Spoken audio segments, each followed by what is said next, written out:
श्री दुर्गा सप्तशती का छठा अध्याय, जिसमें धूम्रलोचन वध का वर्णन किया गया है। श्री दुर्गाय नमः। मैं सर्वज्ञेश्वर भैरव की अंग में निवास करने वाली प्रमोदकृष्ट पद्मावती देवी का चिंतन करता हूँ। वे नागराज के आसन पर बैठी है। नागों के पणों में सुशोभित होने वाली मणियों की विशाल माला से उनकी देहलता उद्दासित हो रही है। सूर्य के समान उनका तेज है। 3 नेत्र उनकी शोभा बढ़ा रहे हैं। वे हाथों में माला, कुंभ, कपाल और कमल लिए हुए है तथा उनके मस्तक में अर्धचंद्र का मुकुट सुशोभित है। ऋषि कहते हैं, देवी का यह कथन सुनकर दूत को बड़ा अमर्ष हुआ और उसने दैत्यराज के पास जाकर सब समाचार विस्तार पूर्वक कह सुनाया। दूत के उस वचन को सुनकर दैत्यराज कुपित हो उठा और दैत्य सेनापति धूम्रलोचन से बोला, धूम्रलोचन, तुम शीघ्र अपनी सेना साथ लेकर जाओ और उस दुष्टा के केस पकड़कर घसीटते हुए उसे बलपूर्वक यहाँ ले आओ। उसकी रक्षा करने के लिए यदि कोई दूसरा खड़ा हो तो वह देवता, यक्ष अथवा गंधर्व ही क्यों न हो, उसे अवश्य मार डालना।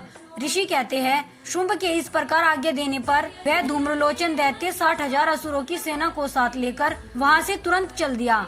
वहाँ पहुंचकर उसने हिमालय पर रहने वाली देवी को देखा और ललकार कर कहा, अरे तू शुंभ निशुंभ के पास चल। यदि इस समय प्रसन्नता पूर्वक मेरे स्वामी के समीप नहीं चलेगी तो मैं बलपूर्वक झोटा पकड़कर घसीटते हुए तुझे ले चलूंगा। देवी बोली, तुम्हें दैत्यों के राजा ने भेजा है। तुम स्वयं भी बलवान हो और तुम्हारे साथ विशाल सेना भी है।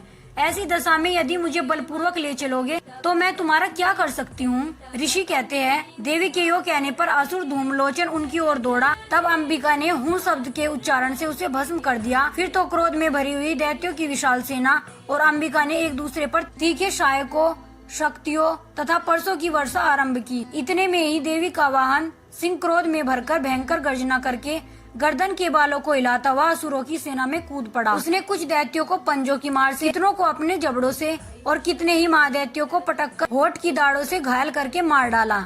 उस सिंह ने अपने नखों से कितनों के पेट फाड़ डाले और थप्पड़ मारकर कितनों के सिर धड़ से अलग कर दिए। कितनों की भुजाएं और मस्तक काट डाले तथा अपनी गर्दन के बाल हिलाते हुए उसने दूसरे दैत्यों के पेट फाड़कर उनका रक्त चूस लिया। अत्यंत क्रोध में भरे हुए देवी के वाहन उस महाबली सिंह ने क्षण भर में ही असुरों की सारी सेना का संहार कर डाला।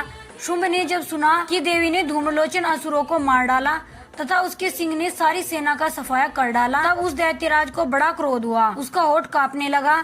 उसने चंड और मुंड नामक 2 महादैत्यों को आज्ञा दी, हे चंड और हे मुंड, तुम लोग बहुत बड़ी सेना लेकर वहाँ जाओ। उस देवी के झोटे पकड़कर अथवा उसे बांधकर शीघ्र यहाँ ले आओ। यदि इस प्रकार उसको लाने में संदेह हो तो युद्ध में सब प्रकार के अस्त्र शस्त्रों तथा समस्त आसुरी सेना का प्रयोग करके उसकी हत्या कर डालना। उस दुष्टा की हत्या होने तथा सिंह के भी मारे जाने पर उस अंबिका को बांधकर साथ ले शीघ्र ही लौट आना। इस प्रकार श्री मार्कंडेय पुराण में सार्वणिक मनवंतर की कथा के अंतर्गत देवी महात्म्य में धूम्रलोचन वध नामक छठा अध्याय पूरा हुआ। जय माता दी।